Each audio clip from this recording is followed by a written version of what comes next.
আমার বক্তব্যকে আমি চারটি ভাগে মোটামুটি ভাগ করেছি। প্রথম হচ্ছে যে অবসর জীবন, রিটায়ারমেন্টের পরবর্তী জীবন, যার সঙ্গে আমরা প্রৌঢ়ত্ব বার্ধক্যকে যোগ করছি, সেটি কি অবসরের আগে যে কর্মবহুল জীবন তার থেকে সত্যিই আলাদা? কিসে আলাদা, কতটা আলাদা? দ্বিতীয়, আনন্দের অর্থ। এখানে যে কথাটি বারবার উচ্চারিত হলো, আমরা আনন্দের সন্তান, কিন্তু আমরা তো সেই আনন্দ থেকে চ্যুত হই। আমি এই আলোচনায় যাব না, আমার যাওয়ার অধিকারও নেই। আমি কিছুটা মনস্তাত্ত্বিকরা বা দেখুন, আমাদের মনের সঙ্গে তো দেহ ভীষণভাবে জড়িত। তো এই দেহ মনের নিরিখে আনন্দকে কিভাবে সংজ্ঞা দেওয়া হয়েছে ছোট্ট করে আলোচনা করব। আনন্দ লাভের উপায় কি, অবসর জীবনের উপর ফোকাস করি সেটা বলার চেষ্টা করব। আর চতুর্থ অংশ হচ্ছে, এগুলো জেনে টেনেও তো আমাদের প্রচুর বাধা, তো সেই আনন্দ লাভের বাধাগুলি কি, সেখান থেকে আমাদের কি কোনো উত্তরণের সম্ভাবনা যা রয়েছে, কিভাবে আমরা যেতে পারি। একটা কথা প্রথমেই বলি যে অবসর জীবন কথাটাকে আমি এখানে রিটায়ার্ড লাইফ একটু সংকীর্ণ অর্থে ব্যবহার করছি। অর্থাৎ অবসর জীবনে দৈব দুর্বিপাকে যাদের গভীর আর্থিক দুরবস্থা হয় কিংবা খুব যন্ত্রণাদায়ক রোগ নিয়ে যাদের শেষের দিকটা কাটাতে হয়, সেই প্রসঙ্গে আমি আলোচনায় আসছি না, কারণ মনস্তাত্ত্বের দিক দিয়ে, মনোচিকিৎসার দিক দিয়ে এগুলো একদম অন্য একটা পর্যায়ে।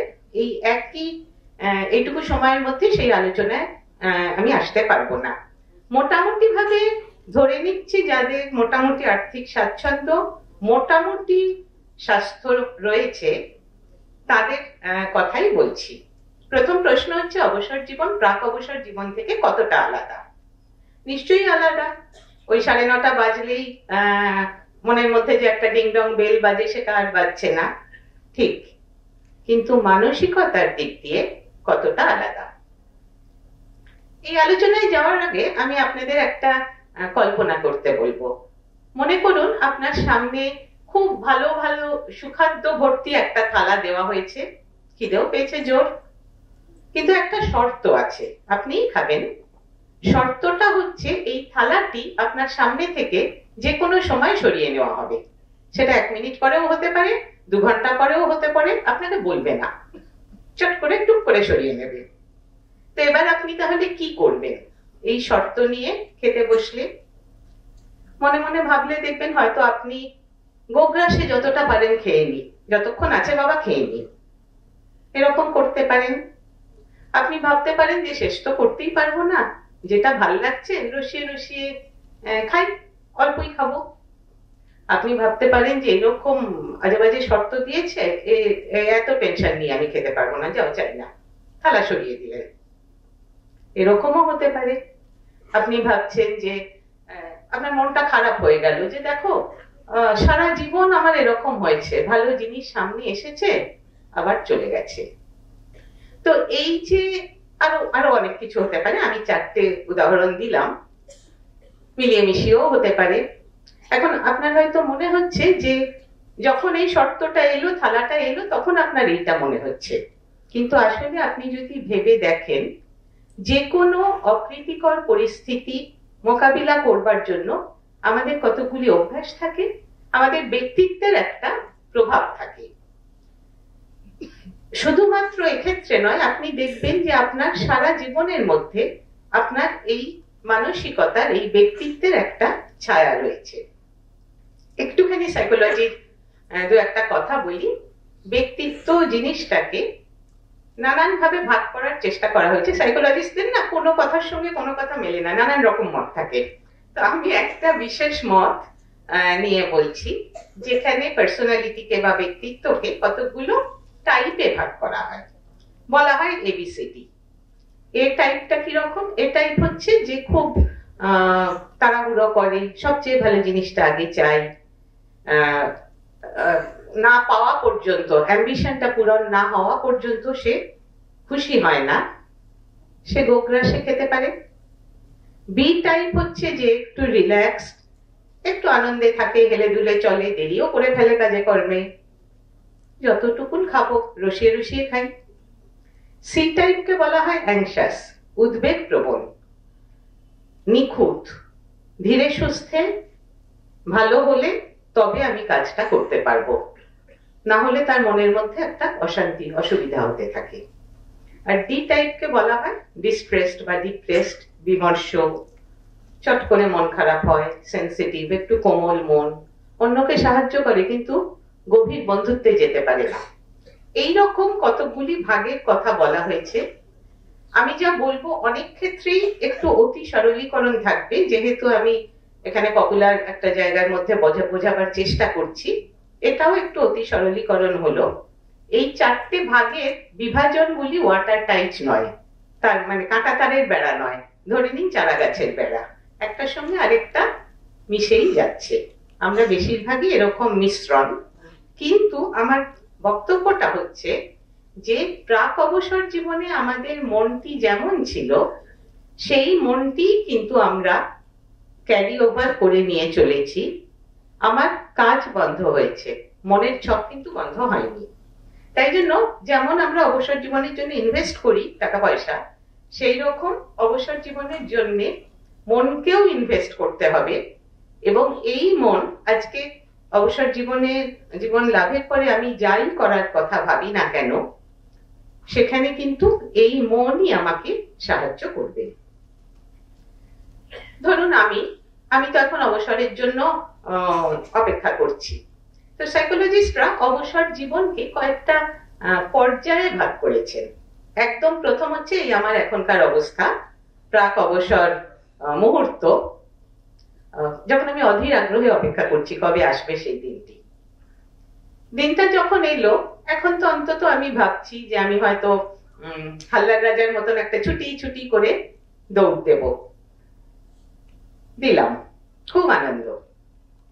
তারপর তৃতীয় পর্যায়ে বহু ক্ষেত্রে ওই যে বললেন যে যে উপার্জন করছে না তাকে আর পাত্তা দিচ্ছে না বাড়িতে, স্বপ্নভঙ্গ, আনন্দ যতখানি হবে ভেবেছিলাম সেটা হলো না, নতুন করে আমাকে অ্যাডজাস্ট করতে হবে। এইবার আসছে চতুর্থ পর্যায়, যেটাকে মনস্তত্ত্বের দিক দিয়ে সব থেকে বেশি ইম্পর্টেন্ট মনে করা হয়, অর্থাৎ gradual adjustment to the changed situation. এইখানে আপনার ব্যক্তিত্ব কিন্তু আপনাকে প্রভাবিত করবে। অনেকে থাকেন যারা আগে যে কাজ করতেন সেটাই পার্ট টাইম, কনসালটেন্সি, টিচিং, একই কাজ করছেন, মানে ওই কেরানি জেল থেকে বেরিয়ে কেরানিগিরি আবার করে সেই। কেউ কেউ আগে যে শখগুলো মেটাতে পারেননি সেইগুলি মেটান, সেটা শিল্প সাহিত্য হতে পারে, ফটোগ্রাফি হতে পারে, ভ্রমণ হতে পারে। এখানে যারা রয়েছেন অনেকেই করছেন বা হয়তো অবসরের দিকে তাকিয়ে ভাবছেন যে ধর্মচর্চা, আধ্যাত্মিক চর্চা আরো গভীরভাবে করার চেষ্টা করব, মনকে টেনে এনে বসাবো। এখন তো বসাতে পারছি না, মন চারদিকে ছড়িয়ে আছে, গুটিয়ে আনবো। মনস্তত্ত্ব বলবে আগের থেকে একটু ইনভেস্টমেন্ট না থাকলে রিটায়ারমেন্টের পরের দিন মনটা বসবে না। অনেকে আপনাদের চেনাশোনা অনেকেই হয়তো দেখেছেন যে এই সময়টায় খুব হইচই হুল্লোড়, পার্টি, প্রচুর বেড়ানো, অর্থাৎ আগে মন একরকম ভাবে ছড়ানো ছিল, এখন অন্যভাবে ছড়িয়ে দেওয়ার চেষ্টা করেন। আপাতভাবে ভালোও থাকেন, কিন্তু ওই যে বারবার আমাদের অশাশ্বত জীবনের কথা আসছে। শরীর যখন আর দেবে না, মন যখন আর দেবে না, তখন কিন্তু গভীর হতাশায় আমরা ডুবে যেতে পারি। তাই আবারও বলছি, ব্যবহারিক দিক দিয়ে প্রাক অবসর এবং অবসর পরবর্তী জীবনের মধ্যে যত তফাৎই থাক, সূত্রটা রয়েছে, একই মন আমরা বহন করে চলেছি। সেই জন্যে আমি এরপরে যা বলবো সেটি যেমন অবসর জীবনের জন্য প্রযোজ্য হবে, যারা অবসরের জন্য ইনভেস্ট করছেন, সাইকোলজিক্যাল ইনভেস্টমেন্ট, সেখানেও হয়তো প্রযোজ্য হবে। এবার আমি আনন্দ শব্দটাকে একটু বিশ্লেষণ করব। দেখুন, আনন্দের 3 রকম ইংরেজি আমরা বলতে পারি, ট্রান্সলেশন আমরা বলতে পারি, প্লেজার, হ্যাপিনেস আর ব্লিস। প্রথমেই আমরা শুনেছি যে ঘোষক মহারাজ বলছিলেন যে বৃত্তি, বুদ্ধি এবং আধ্যাত্মিকতার দিক দিয়ে ঠিক সেরকম হলো কিংবা কাছাকাছি হলো কিছু একটা। হ্যাপিনেস কথাটা আপনি যদি গুগল সার্চ করেন, সাইকোলজি অফ হ্যাপিনেস বলে, আপনি দেখবেন হ্যাপিনেস শব্দটা সব থেকে বেশি ব্যবহার হচ্ছে, যার মধ্যে এই পুরো রেঞ্জটাকে আমরা ধরি।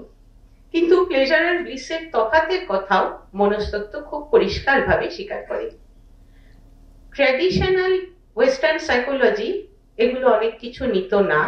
বর্তমানে প্রাচ্য দর্শন থেকে এবং অন্যান্য স্পিরিচুয়াল ফিলোসফি থেকে সাইকোলজি অনেকটা নিচ্ছে, এবং তার ফলে পজিটিভ সাইকোলজি এবং স্পিরিচুয়াল সাইকোলজি বলে কিছু শাখা তৈরি হয়েছে। আমি আজকে যা বলবো তার অনেকটা এগুলি থেকে নেওয়া। আর আমি একটুখানি বলবো স্নায়ু বিজ্ঞানের দিক থেকে, যেহেতু আমাদের দেহ এবং মন শেষ পর্যন্ত আমার দুঃখ, আমার আনন্দ, আমার পরমানন্দ সবকিছু যতক্ষণ আমি দেহের মধ্যে গ্রহণ করছি, শরীরের একটা করলারি তো থাকছে। তাহলে যদি আমি সেই দিক দিয়ে দেখি, দেহের দিক দিয়ে আনন্দ মানে কি, এখানে একটা খুব মজা আছে, সেই জন্য আমি এই কথাটা বলছি।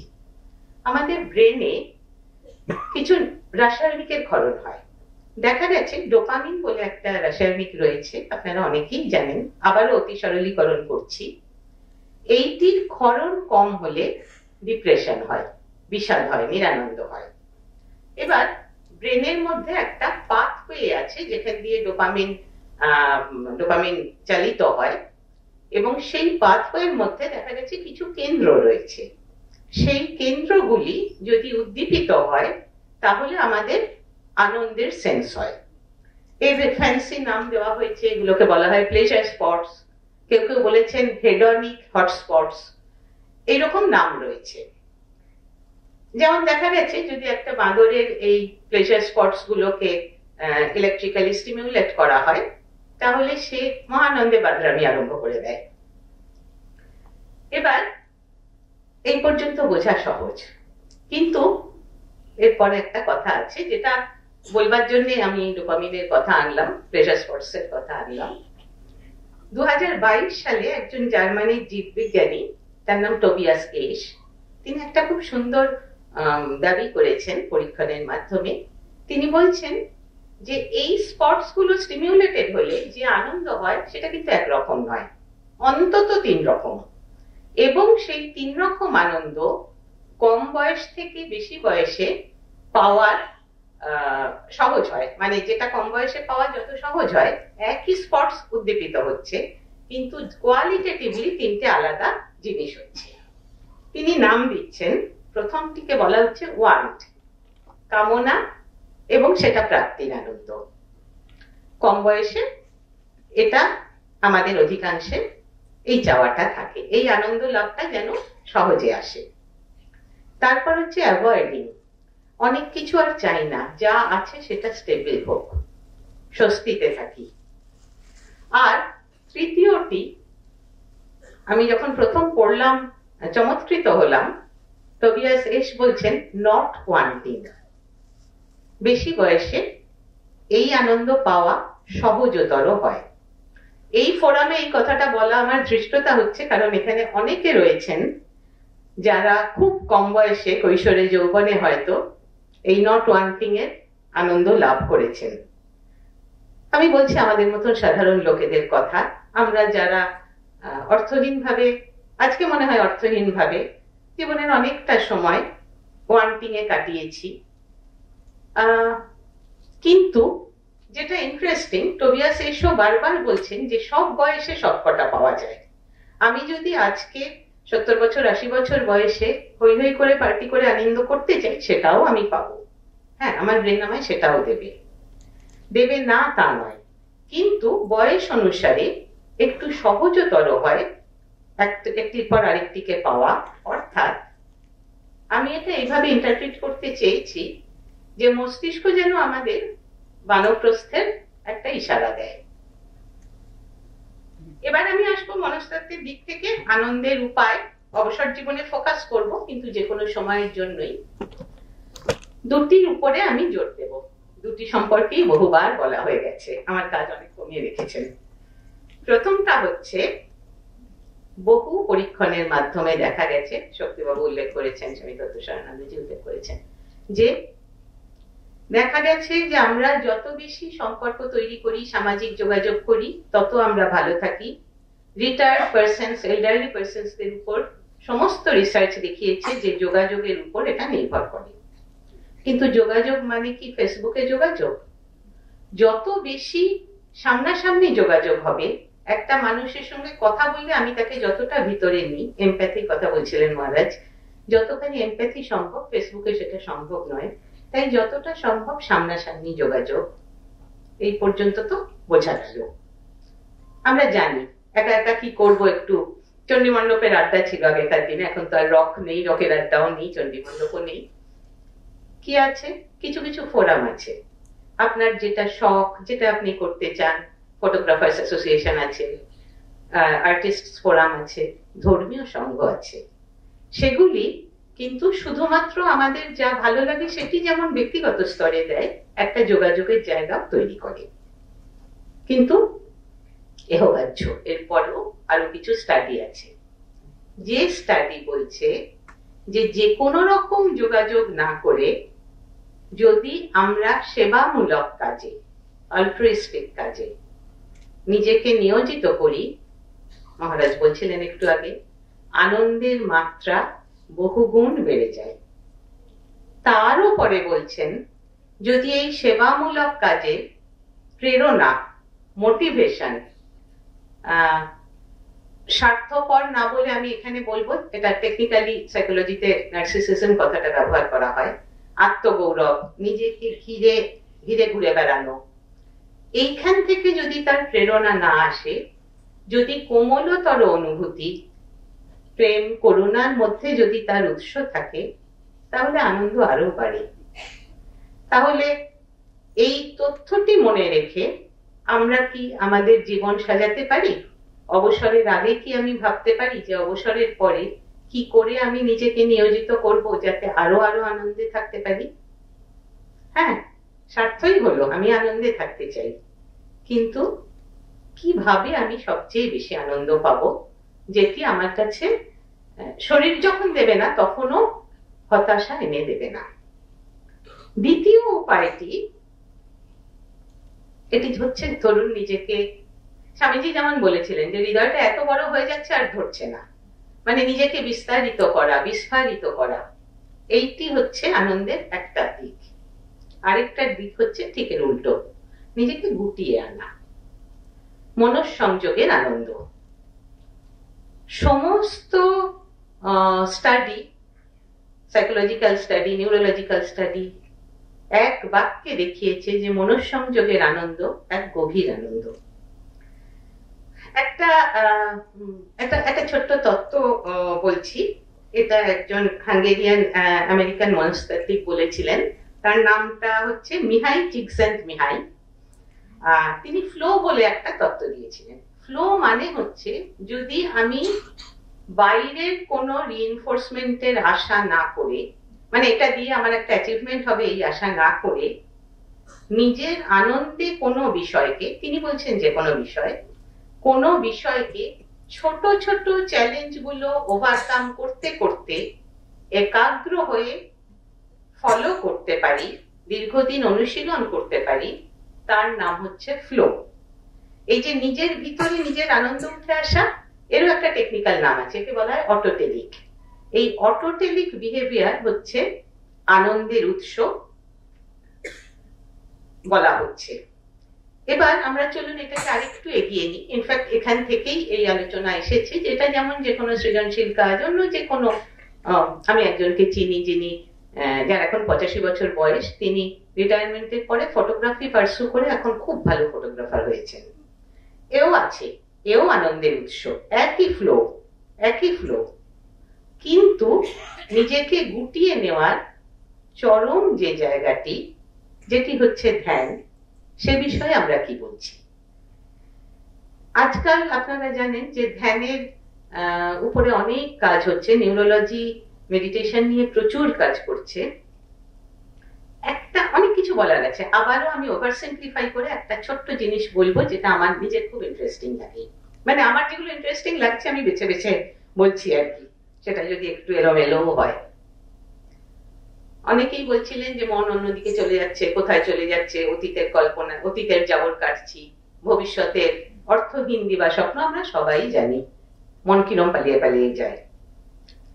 একটা নিউরাল নেটওয়ার্ক দেখা গেছে যাকে বলা হয় ডিফল্ট মোড নেটওয়ার্ক, অর্থাৎ একটুখানি গা ছাড়া দিলেই বাই ডিফল্ট আমরা সেখানে চলে যাচ্ছি। তার অনেকগুলো কাজ আছে, কতগুলো খুব আমাদের মানে দেহ রক্ষার এভলিউশনের দিক দিয়ে ইম্পর্টেন্ট কাজ আছে, আমি সেগুলো যাচ্ছি না। এর অন্যতম কাজ হচ্ছে অ্যাটেনশন কমিয়ে রিল্যাক্সড করে এই কল্প রাজ্যে নিজেকে নিয়ে যাওয়া, এটা তার অন্যতম কাজ।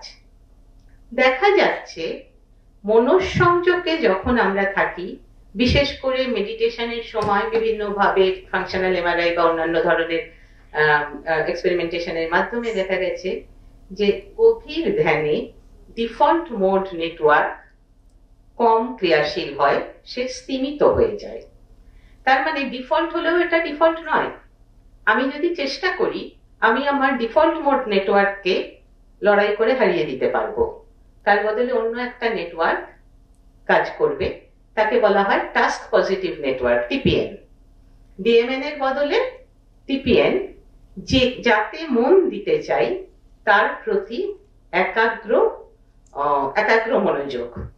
দেখা গেছে যে আমরা এরকম বলতে পারি যে ধ্যানে যদি ডিএমএন কে আমি বলি যে ওই নিজেকে আপনারে শুধু ঘিরিয়া ঘিরিয়া ঘুরে মরি পলে পলে, এটা যদি ডিএমএন এর কাজ হয়, ধ্যান তাহলে আমাদের অহংবৃত্তির মূলকে নাড়িয়ে দিচ্ছে, এটা একভাবে স্বীকৃত হলো তো। এবং তাই যদি হয়, মনঃসংযোগের আনন্দ হচ্ছে আমাদের দ্বিতীয় উপায়, যেটি জন্য আমরা প্রস্তুত হতে পারি যখন আমরা অবসর নিইনি তখন থেকেই। ইনভেস্টমেন্ট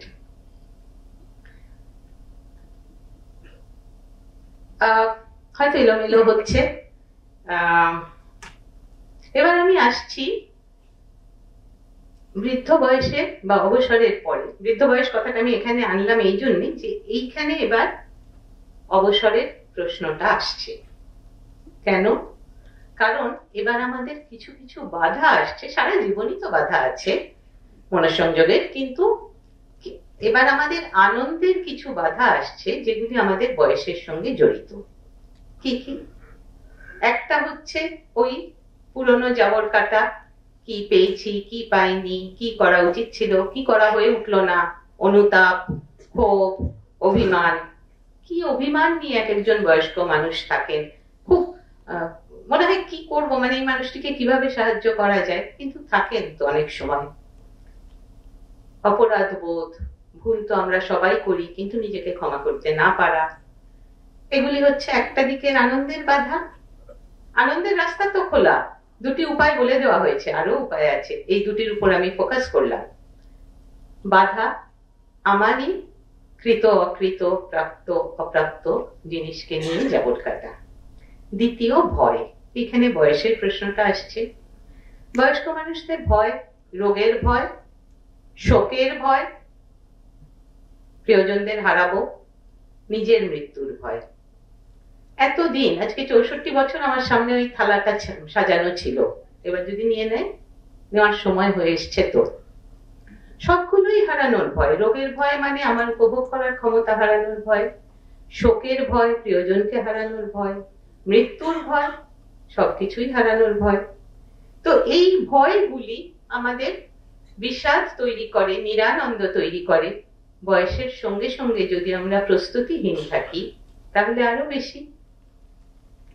এখানে একটা কথা বলি, একটা কথা আছে যে কোনো সমস্যার সমাধান সেই লেভেলে হয় না, সমাধানটা তার থেকে একটা স্টেজ উপরে উঠে সমাধান করলে ভালো হয়। অর্থাৎ আমরা এখানে দেখছি যে পুরনো জিনিসের জন্য অপ্রাপ্তির বিষাদ, ভবিষ্যতের জন্য উদ্বেগ, ডিপ্রেশন এন্ড অ্যাংজাইটি, এটাই কিন্তু সারা জীবনেরও সমস্যা, অবসরপ্রাপ্ত মানুষেরও সমস্যা। তো এখানে উত্তর কি? উত্তর কিন্তু আমরা আবার ওই একই জায়গায় এসে পৌঁছবো, যেটা সকাল থেকে আমরা শুনে যাচ্ছি। সেটা হচ্ছে নশ্বরতাকে গ্রহণ করা, জীবনের চলমানতাকে, পরিবর্তনশীলতাকে গ্রহণ করা। গ্রহণ করলে কিরকম হয়? স্থিতপ্রজ্ঞের লোক দ্বিতীয় অধ্যায় আমি এখন বলছি না, আমি একটা গল্প বলবো। এটা জেন ঋষিদের একটা গল্প, অনেকে জানেন আপনারা। শিষ্য এসে গুরুকে বলছেন যে গুরুদেব, আমার তো ধ্যানে মন বসে না, ধ্যান করতে বসলেই মন কোথায় পালিয়ে যায়, হাঁটু টনটন করে, কান কটকট করে, হচ্ছে না, খুব খারাপ আছি। তো গুরু ওইটা পাত্তা দিলেন না, বললেন ঠিক আছে, ও কিছুদিন পরে এসব চলে যাবে। তো শিষ্য বুঝলেন যে গুরু আরো সাধনা করতে বলছেন, তিনি আবার লেগে পড়ে গেলেন। কিছুদিন পরে, কয়েকদিন পরে এসে বললেন, গুরুদেব এখন আমি খুব ভালো ধ্যান করতে পারছি, সব নানা রকম জিনিস দেখছি, মনও বসছে, এখন আমি দারুণ ভালো আছি। গুরু তাকালেন না, বললেন ঠিক আছে, ও কিছু না, কিছুদিন পর চলে যাবে।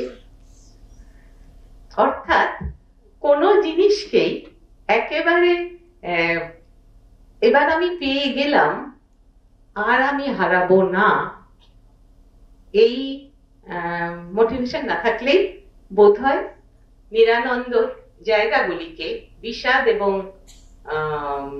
উদ্বেগকে, ডিপ্রেশনকে এবং অ্যাংজাইটিকে ফাইট করাটা আমাদের পক্ষে সুবিধা হবে।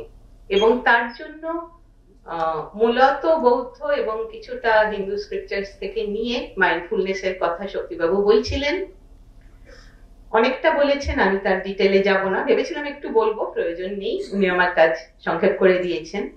শুধু একটা কথা বলি, মাইন্ডফুলনেসের একটা ইমপ্লিকেশন হচ্ছে প্রত্যেকটি মুহূর্ত থেকে আনন্দ আহরণ করা। আমি আপনাদের সঙ্গে কথা বলছি, কয়েকজনের মুখ দেখতে পাচ্ছি, কয়েকজনকে দেখতে পাচ্ছি না, বলছি, আমার বেশ আনন্দ হচ্ছে। অ্যাওয়ারনেস অফ দিস হ্যাপিনেস, আমি যে আনন্দ পাচ্ছি এইটা যেন আমি সচেতন থাকি। কি সুন্দর ফুলগুলি সামনে সাজানো, চোখটা গেল ফুলের দিকে, আমার যে ভালো লাগলো, এই আনন্দটি যেন আমি সচেতন হই। হলে কি হবে? দেখুন, আমার যে এই 64 বছরের জীবন, 64 into 365 into 60 into 60 করে যে এতগুলো মুহূর্ত, এই মুহূর্তগুলোর বেশিরভাগই কি আমি ভালো থাকিনি? তাহলে আমি আনন্দ থেকে আনন্দে, তার থেকে আবার আনন্দে আমি পা ফেলে ফেলে হাঁটি হাঁটি পা করে যদি এগিয়ে চলি, হ্যাঁ অনেকগুলো মুহূর্ত কষ্টের এসেছে, কিন্তু তার কল্পনাকে যদি আমি টেনে না নিই, প্রাপ্তি অপ্রাপ্তির হিসেব না করি, মনটাকে যদি আমি সংযুক্ত করে রাখতে পারি মুহূর্ত থেকে মুহূর্তের ভালো লাগায়, এবং যদি একটু চেষ্টা করি সেই মুহূর্তগুলিকে ভরে রাখতে পারি, যাকে বলে ভার্চুয়াস অবজেক্টস, ঠাকুরের, মায়ের, যে কোনো সুন্দর পবিত্র বোধে, তাহলে আমার আনন্দ ঠেকায় কে? তাহলে তো আমি শুধুই আনন্দ থেকে আনন্দে চলেছি। আমি খুব দীর্ঘ করব না। এই বিষয়টির মধ্যে আরেকটা জিনিস রয়েছে, সেটাও আলোচনা হয়ে গেছে, সেটা হচ্ছে ওই নিজেকে নিয়ে বেশি না ভাবা। আমি এই ডিফল্ট মোড নেটওয়ার্কের কথা এই কারণে বললাম যে খুব আশার কথা হচ্ছে যে এটা আমাদের প্রধান বাধা এবং এটাকে আমরা ওভারকাম করতে পারি। ইট ক্যান বি সাবডিউড, একটু চেষ্টা করলে এটাকে সাবডিউ করা যায়। আর অবসরকালে আগে আমি যাই করে থাকি, এখন তো আমার মস্তিষ্ক আমাকে ডাক দিচ্ছে গুটবার জন্য, অন্তর্মুখী হবার জন্য। যদি আমি সেইটাকে সাড়া দিতে পারি, তাহলে আমি তাড়াহুড়ো করে সব সুখাদ্য গেলারও চেষ্টা করব না, বিষমও খাবো না। আমি যা পেয়েছি প্রত্যেকটি মুহূর্তের জন্য আমি অপরিসীম কৃতজ্ঞতায় ভরে থাকতে পারবো। এই কৃতজ্ঞতা হবে আমার আরেকটি আনন্দের উৎস। আর যদি তারপরেও উত্তরণ ঘটাতে পারি, তাহলে এই যে থালা দেওয়া, থালা চলে যাওয়া, এই যে খেলাটা, সেই খেলায় যদি আমি শরীক হতে পারি, বলতে পারি খেলার সাথে বিদায় দাগ হলো, তাহলে তো হয়েই গেল। আমি যখন এটা ভাবছিলাম, আমার ওই অবধূতের গল্প মনে পড়ছিল, যিনি তার সমস্ত জীবনটিকে সমস্ত সাধনাকে একটি অখণ্ড অবসরে পরিণত করেছেন, যিনি সূর্যোদয় থেকে সূর্যাস্ত পর্যন্ত নদীর ধারে বসে ঢেউয়ের দিকে তাকিয়ে থাকেন আর মাঝে মাঝে বলে ওঠেন, কি মজা, কি মজা। অবসর আমাদের কাজের মধ্যেও বারবার আসে, কর্মজীবনেও বারবার অবসর আসে। অবসরহীন আমাদের কর্মজীবন নয়। তাই শুধু রিটায়ারমেন্টের পরে এই আনন্দের খেলায় মাততে হবে তা নয়। কাজের মধ্যে যত অবসর পাবো সেইগুলিকে যদি আমি এই আনন্দে ভরাতে পারি, তাহলে অবসর জীবন এবং প্রাগ অবসর জীবন পুরোটাই আমার একটি ধারাবাহিক আনন্দের নদী হয়ে উঠবে। এই অবধিই বলবো, আমি এর চেয়ে বেশি বলবো না। একটা শুধু মানে এখানে আমি তো বলতে খুব সংকোচ বোধ করছিলাম। দেখুন, এই উত্তরণের প্রয়োজন তো আমি নিশ্চয়ই বোধ করি, কিন্তু এই উত্তরণ আমার হয়নি।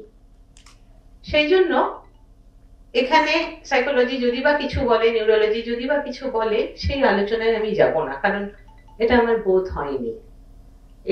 এই খেলার সাথী হওয়ার বোধ তো আমার হয়নি।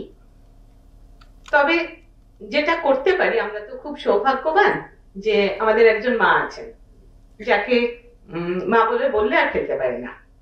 তো আমরা এই প্রার্থনাটুকু করতে পারি যে আমরা সকলে, আমি, আপনারা সবাই, সকলে যে যেখানে আছেন, অবসরে, অবসরের আগে, কর্মে, কর্মহীনতায়, আমরা যেন এই আনন্দের ভাগিদার হতে পারি। ধন্যবাদ।